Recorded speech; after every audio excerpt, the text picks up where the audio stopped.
presentado ese mínimo no imponible de 22% más alto, lo acaba de eliminar o lo intenta eliminar en este proyecto de ley. Sí.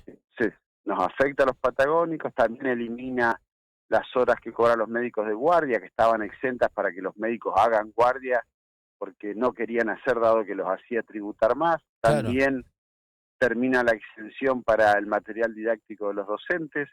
El aguinaldo, que dejó de estar grabado no hace tanto, vuelve a estar grabado por impuesto a las ganancias.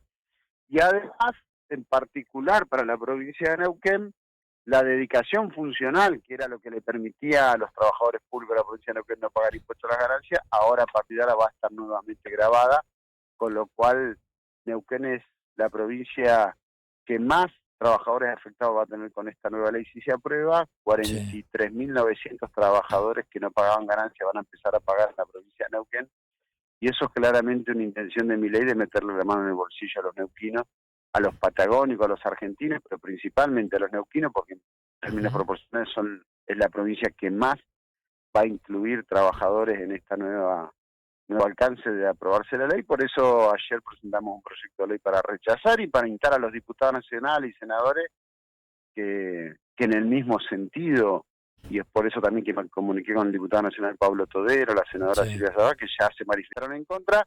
Espero que Rolando haga lo propio con sus diputados nacionales. Él los presentó a Nadia Márquez y a Yanka Filo como sus diputados nacionales. Espero que baje una línea concreta para que no acompañen este intento de mi ley de meterte la mano en el bolsillo. ¿Cómo lo ves? Sin tener obviamente el dato justo, pero ya tenés muchos años en la política, conocés mucho la política en Buenos Aires. ¿Cómo ves el tema? ¿Cómo se va a mover el Congreso? Y sobre todo, Yanka Filo, que es la incógnita, porque la pastora va a seguir como está hasta ahora, ¿no?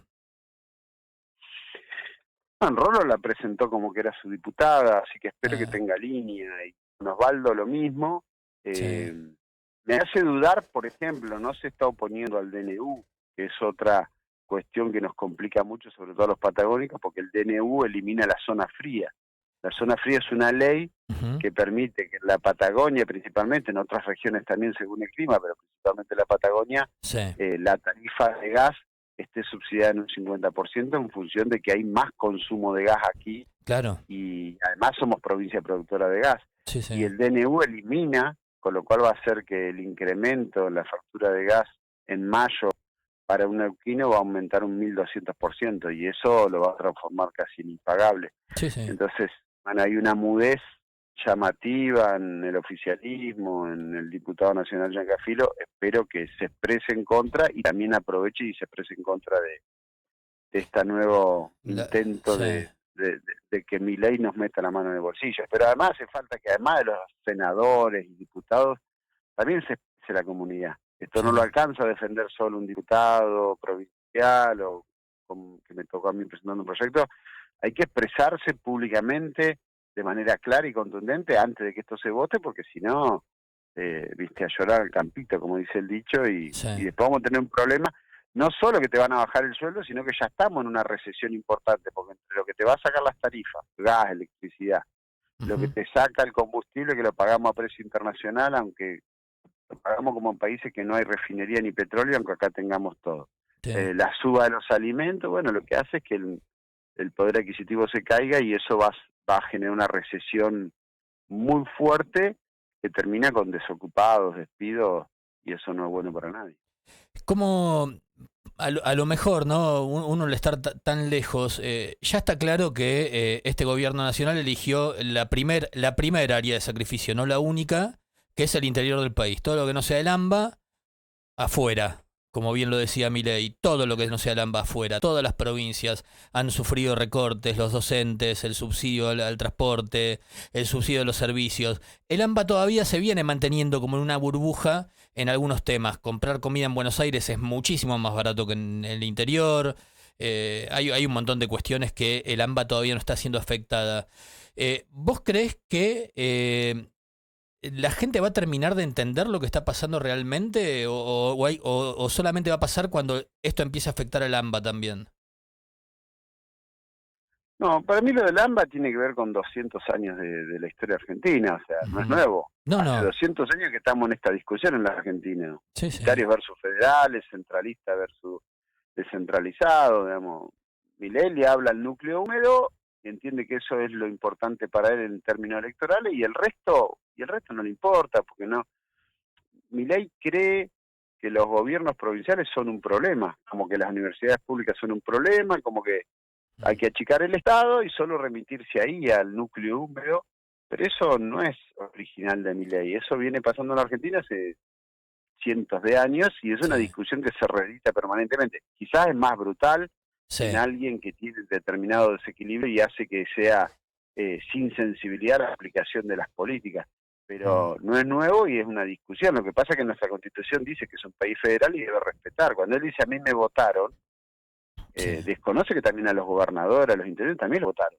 Y lo votó claro. la misma gente que lo votó a él. Entonces debe respetar eso, pero para él eso es un problema, hay que asfixiar o cortar las transferencias, porque bueno, el Estado solo debe dar respuesta donde el mercado resuelva.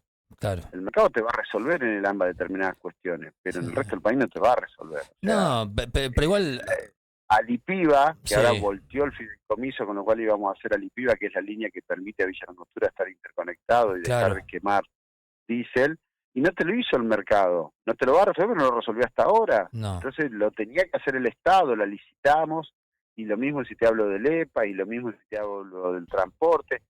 Entonces tiene una visión eh, muy centralista, donde claro, el transporte en Buenos Aires quizá el mercado intente resolverlo con el subte, pero acá no te lo va a resolver la conectividad. Ahora Ujú. liberó internet, liberó las prepagas y ahora dice, uy, las prepagas son muy malas. Y claro, si vos las liberás van a ir al lugar donde mayor rentabilidad saquen y eso no tiene que ver con cuidar el bolsillo. Son visiones de país de un presidente que beneficia a 10 personas y perjudica a varios millones. Ahora, a Sí, la Argentina le va bien cuando le va bien a la mayoría de los argentinos, no cuando le va bien a 10 vivos claro. que tienen un presidente que despotrica contra el Estado, pero usa el Estado para que sus 10 amigos hagan grandes negocios. Darío, Andrés Paso te saluda, buen día. ¿Cómo estás, Andrés? ¿Cuál es tu percepción social de toda esta situación? Porque ajuste por acá, ajuste por allá, despidos, o sea, hay una inestabilidad social muy grande. Eh, a ver, públicamente se sigue apoyando a este presidente que obviamente está fuera de los cabales, fuera de lo que es la Constitución Nacional y fuera de lo que es la realidad de este país. ¿Cómo es tu percepción social? O sea, hasta cuándo puede aguantar el pueblo toda esta situación? Yo creo que Milei va arriba de un discurso de que la política es toda mala y entonces yo no soy político y eso le permite tener todavía margen. Ujú. Digamos. Él se pone como afuera de eso, eh, aunque es parte de la política, pero él se expresa y se vende como si fuese alguien de afuera que está en contra de toda la política. La realidad es que sus políticas no están complicando a los políticos ni a la casta, están No, complicando a la mayoría de los argentinos. Ahora, ¿cuánto tiempo más le va a creer el pueblo? Y el pueblo le puede creer o no, lo que no va a resistir más es el bolsillo de claro. ese ciudadano. Claro, Porque eso es con lo un que hablamos. tarifazo del 1200%, con un combustible que lo pagás 3 veces lo que lo pagabas antes, aunque ninguna petrolera se fundiese, sino que unos balances maravillosos que ganaban mucha plata, ahora ganan el triple haciendo lo mismo. Claro, Con un claro. precio de la carne de exportación, con un precio, o sea, te dolarizó el costo de vida, Sí, no el salario, el costo de vida te dolarizó. Entonces, ¿cuánto va a resistir el bolsillo? Y ya no está resistiendo. Ya sí, estamos con una recesión galopante, 21% cayó la coparticipación automática, que es IBI ganancia, significa que hay menos actividad comercial en un 20% de un mes a otro. sí. Generó una deuda, el presidente se jacta de que el déficit le da cero, pero se olvida de contar que no le pagó a ninguna generadora eléctrica y a ninguna productora de gas y ya le debe 2.200 millones de dólares. Tiene una ventaja, a Milei no le van a cortar la luz, como se lo van a Claro. cortar a la web Claro. que nos está escuchando si no paga la factura, o a vos o Sí, a sí, sí, mí. sí. Si no pagamos nos van a cortar, al presidente no le van a cortar, pero está generando una deuda que después la tiene que pagar el que te deja la cuentita. Entonces, tiene margen y mientras siga hablando, diciendo que la política es toda una porquería, pero él no lo es, creo que un tiempo más Los que están enojados con la política, que es la gran mayoría del pueblo, y bueno, le van a seguir creciendo, pero el bolsillo no es religioso, no es un tema de creencia el bolsillo, es un tema de si llegás o no llegás, y yo creo que a partir de abril, mayo ya la gente está llegando. Totalmente. Darío, te llevo ahora hablando un poquitito de política. Bueno, vos sos un dirigente joven, digamos, dentro de lo que es la política. Si bien ya los años empiezan a pasar para todos, sos un dirigente joven. 49. Sí, pero bueno, comparado con otros dirigentes que tenemos dando vuelta en el país, que ya han superado las 7 décadas, algunos están llegando, rozando los 80 y siguen estando ahí.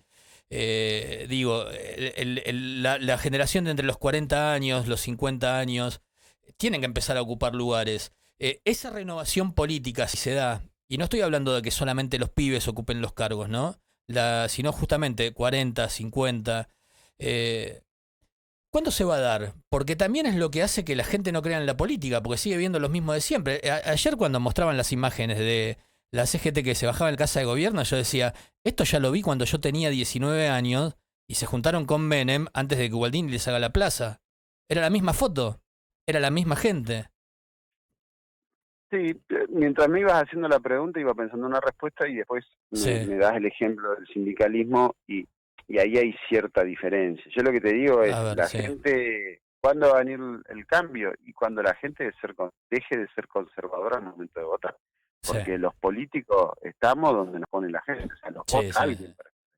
O sea, esto es como si Milei vino, un loquito que andaba por la plaza y se metió en la Casa Rosada y empezó a gobernar. No, lo votó la gente para que esté ahí. Y a nosotros también, entonces, la verdad es que hace falta una renovación en la política, pero por ahora la gente es muy conservadora al momento de votar. Y a nivel nacional votó más que a favor de Milei, votó en contra para que se vayan los que estábamos, o los que estaban. Yo había renunciado a mi cargo, pero me siento parte de un proyecto político, y lo que votó enojado con ese, dijo, bueno, que venga el que quiera. Pero definitivamente la gente vota. Fíjate en Neuquén. ¿Cuántos años hace que viene votando al mismo sello político? Porque por más que te lo disfracen de otra cosa, ahora el nuevo MPN, o para que se vaya al MPN, voto al MPNista que más cargo y experiencia tiene, 2 veces intendente, vicegobernador, director nacional del MPN, fue funcionario de SOBI, de Jorge Zapac, de Omar, y te dicen que es lo nuevo. Bueno, a veces esas estructuras más conservadoras tienen estrategia para que cambie lo suficiente para que no cambie nada. Y siguen gobernando lo mismo. Entonces, y eso lo elige la gente, y yo respeto lo que la gente elija, lo que no estoy de acuerdo. Yo creo que Neuquén está para mucho más, pero para muchísimo más. Solo hay que administrarla mejor y planificar mejor, cosa que no se viene haciendo en nuestra provincia hace años ni se está haciendo ahora. Pero la que se tiene que animar al momento de votar es la gente, uno no se pone solo. Ahora en el sindicato ya es otra cosa.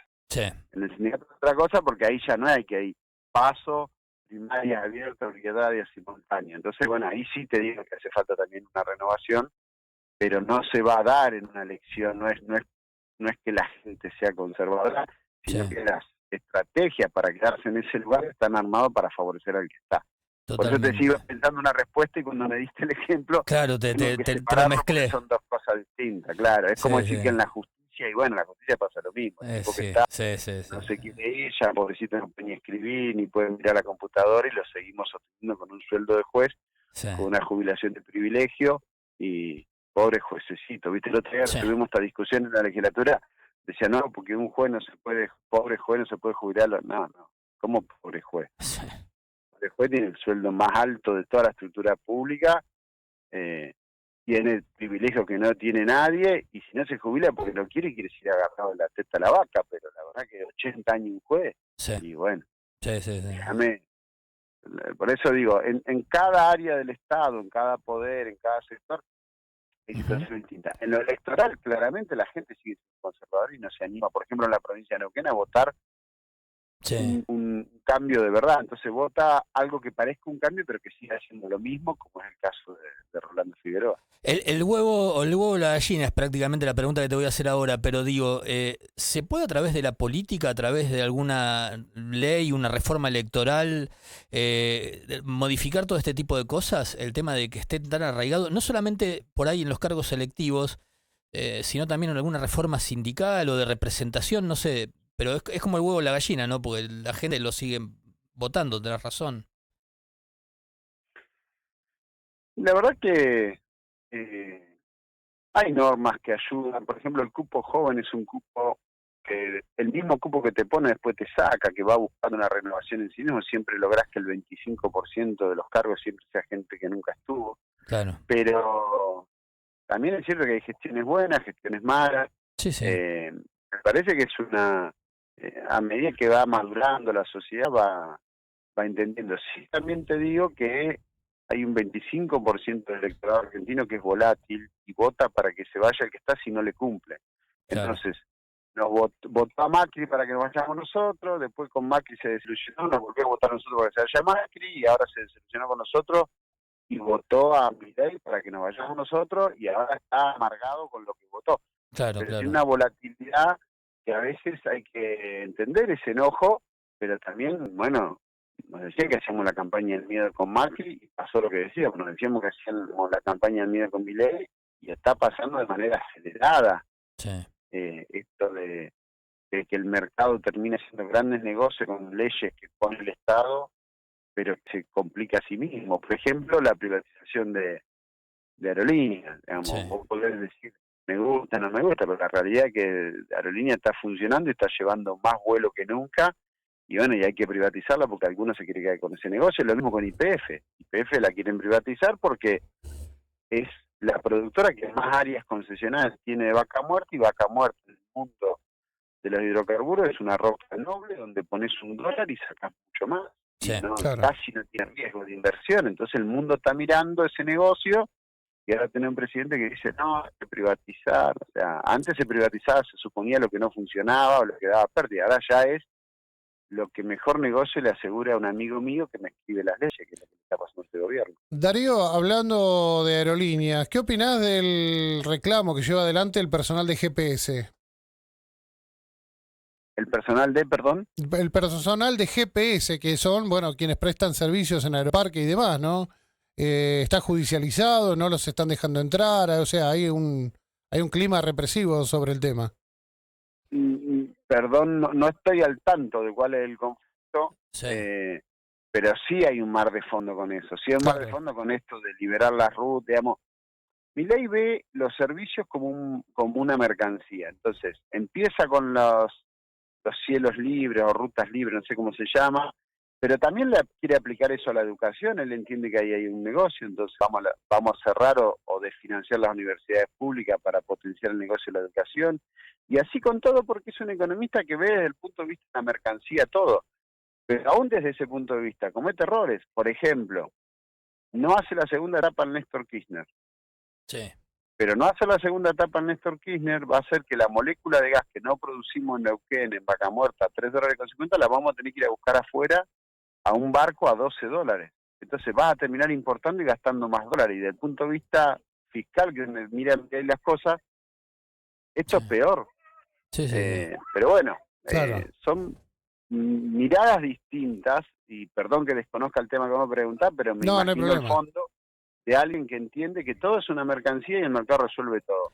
Totalmente. No todo resuelve el mercado. No todo resuelve el mercado. El mercado es importante, es el generador de empleo más grande que tiene un país, pero el Estado tiene que ir generando igualdad de oportunidades y posibilidades, porque si no hubiese empezado el Estado nacionalizando YPF, por ejemplo, no hubiésemos empezado con el no convencional, y hoy no estaríamos batiendo los récords que están batiendo YPF y todas las productoras. Pero el primero que puso el hombro fue el Estado. Y así tengo muchos ejemplos para dar. Tal cual. Bueno, Darío, la verdad que muchísimas gracias.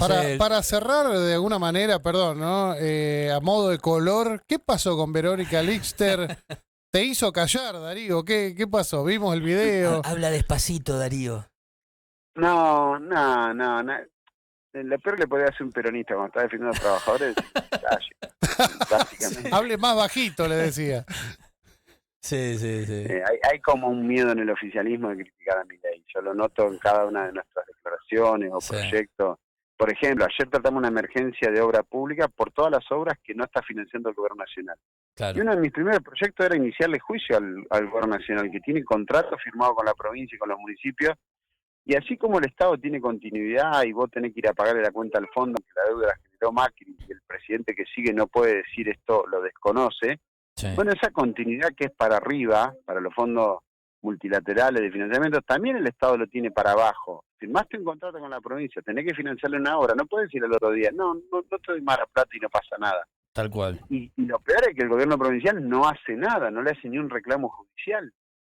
Y ayer una de las discusiones era del oficialismo, decía, no hay que reestructurar porque uno con la plata en su casa reestructura. Y yo le decía, sí, pero esa es tu plata, acá estamos hablando de la plata de la gente. Claro. Y vos tenés que hacerle un juicio al Estado Nacional si no te está pagando. No que nos hablemos bajito, que no se enoje Milei, ¿viste? Entonces, todo seguimos con un grado de olfismo ante el gobierno nacional que mucho daño nos está haciendo. Y bueno, por eso te digo, a un peronista lo peor que le puede decir es que se calle cuando entiende que está defendiendo a los trabajadores, que no le metan la mano en el bolsillo al presidente. Igual, bueno, puede ser que haya levantado el tono un poquito. Darío, en consecuencia y en el mismo lineamiento de lo que estás planteando, ¿vos no notás como una situación de cautela de Rolando Figueroa respecto a los demás gobernadores patagónicos en el momento que salieron de alguna manera a dar luta? Yo creo a Rolando le alcanzaron los votos, le sobraron los votos para ser gobernador, para ganar la elección, pero le falta el coraje para llevar adelante el gobierno cuando hay un gobierno nacional que te hace daño. Y este gobierno nacional le hace mucho daño y tiene un miedo de defender a los neuquinos. Pero ojo que no es Rolando, no es solo Rolando, quiero decir. Este olfismo por parte del gobierno provincial ante los gobiernos nacionales lo ha mantenido el MPN siempre. Y esto es lo que ratifica que esto es más del MPN. Siempre chupar las medias al gobierno nacional, le haga daño o no le haga daño. Entonces, fueron menemistas, fueron de la Ruistas, fueron kirchneristas, fueron Macri. Siempre es oficialismo al palo, y después digo acá neuquinizate, pero la realidad es que hoy hay que denunciar al presidente el daño que está haciendo, reclamar, hacer acciones judiciales por las obras que no se está cumpliendo, reclamar el fondo de transporte público que te sacó y hace que el boleto sea más caro para todos, el fondo de incentivo docente que le complica la vida, y ahora encima los tarifazos, y como si era poco, te mete la mano en el bolsillo en el impuesto a la ganancia. Entonces, hay que hablar con claridad y con contundencia, porque si no, ¿quién defiende a los neuquinos? No le puede pedir al vecino que encima que está laburando todo el día y que tiene que laburar más horas porque no le alcanza, que encima sea el vecino el que se defiende solo. Totalmente. Bueno, ahora sí, Darío, muchísimas gracias por la comunicación telefónica. No, gracias a usted, don